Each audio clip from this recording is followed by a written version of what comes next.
Halo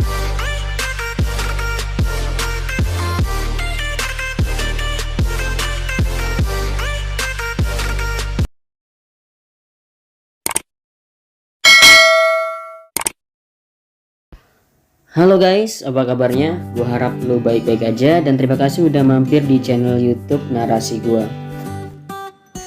Video ini awalnya dikhususkan buat gue sendiri sih, tentang cara gue menyikapi pengangguran. Bijak menyikapi pengangguran itu sedikit mengobati rasa menyalahi diri atau meminimalisir gangguan stres dan depresi.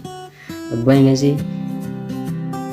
Iya, kayaknya gak terlalu muluk-muluk deh buat mendefinisikan pengangguran. Lu juga pasti paham kan, ya seringkali pengangguran emang diperuntukkan untuk orang yang gak bekerja, dalam tanda kutip orang yang mempunyai kemampuan tapi tidak tersedianya kesempatan atau ketidakterampilan individu dalam bekerja, dan alasan umum karena lapangan kerja tidak menyerap ke semua sektor. Ya mungkin karena semakin canggihnya teknologi hingga menggantikan peran manusia ke robot. Ya, jika pengangguran didefinisikan demikian, gue rasa pengangguran akan terus ada dan jumlahnya pun banyak seiring manusia itu ada. Ya, gue rasa definisi pengangguran gak selamanya karena kegagalan, misalnya akses yang sulit, lapangan kerja yang kecil, atau karena keterampilan yang kurang memadai. Ya, itu bukan kesalahan lu sepenuhnya. Jadi selama ini tuh kalau lu mau belajar, berproses, mengejar impian lu, meski gagal, lu bangun lagi, ya lu bukan pengangguran. Oke lah, nggak bertele-tele. Hal pertama yang mesti lo lakuin itu membangun mindset pembelajar bukan sukses. Benjamin Barrer, seorang sosiolog, mengatakan, saya tidak membagi dunia menjadi yang lemah dan yang kuat, atau sukses dan gagal. Saya membagi dunia menjadi pembelajar dan bukan pembelajar.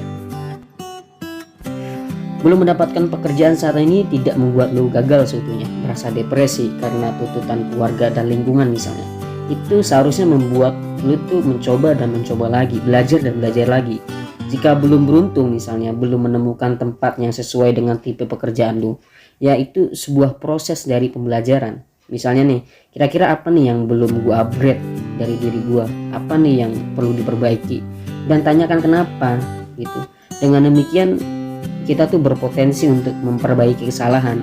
Ya contoh saat lu gagal interview kerja misalnya, apa nih kira-kira yang menjadi kegagalan gua yang perlu diperbaiki.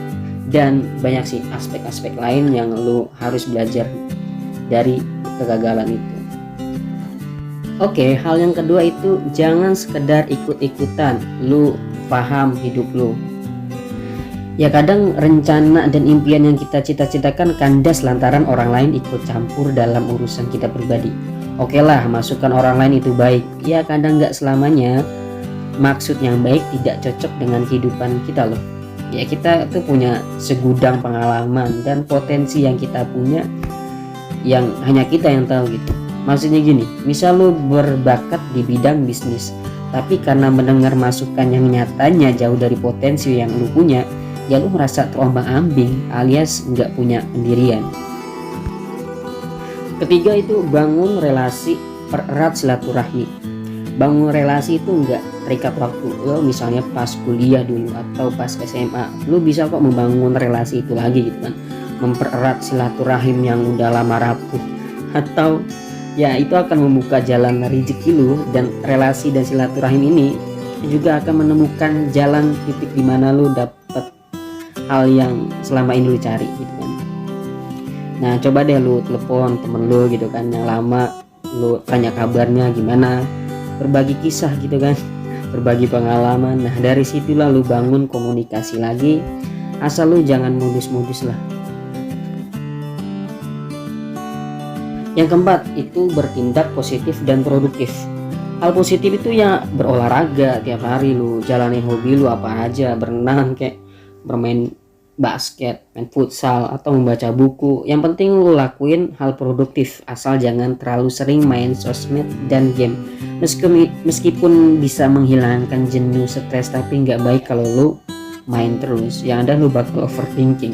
Dengan melakukan hal yang positif dan produktif, lu menciptakan rasa bahagia dan mendidik diri lu menjadi orang yang bernilai. Di sini lu merasa melakukan meskipun benefitnya nggak harus dengan fulus, tapi kesehatan dan investasi buat hidup lu yang lebih baik. Oke guys, yang terakhir itu yang kelima, upaya lu itu nggak akan berarti tanpa adanya doa atau keyakinan.